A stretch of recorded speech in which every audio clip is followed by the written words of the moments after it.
But the second part of that is trying to give councillors power, and give them power that has a direct and an immediate impact on their communities and the people that they serve.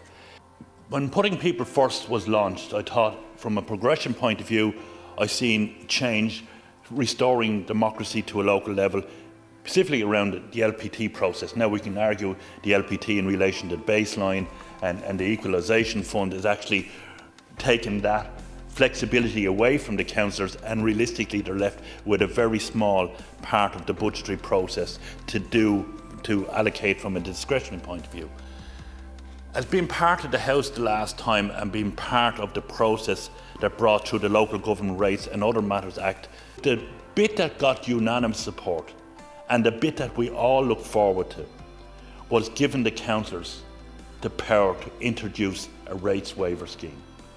And the conditions in the Act was that if you were to introduce a rates waiver scheme, it had to be part of your county plan, your local area plan, or part of the National Planning Framework, or the other one was the LECP, which is a rolling document and can indeed be changed at any time. Now is the appropriate time to enact this piece of legislation, because every councillor is now going through that process, and we're trying to restore life to our main streets. It gives them the opportunity, gives them back that power, and can make a difference to the people and the communities they represent. My question today is, when do you see this section 15 of the Act being enacted by the Minister to give the councillors power to introduce a commercial rates waiver scheme?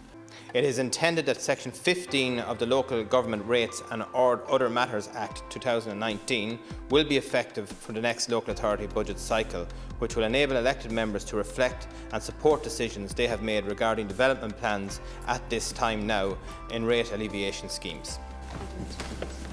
Thank you, Minister, and thank you for that clarification, and that indeed is a good piece of news.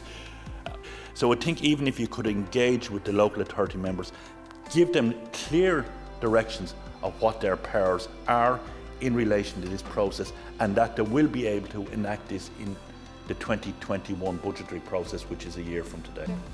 Thank you. I thank Senator Casey again for his interest in this area. I've met with AILG yesterday with the President and their team, so I look forward to supporting AILG. It's some issue that we can raise with them and see what support we can provide to councillors to outline what the powers of the Act are, what their capacity is to incentivise, change or create waivers that will underwrite the county development plans that they're doing currently.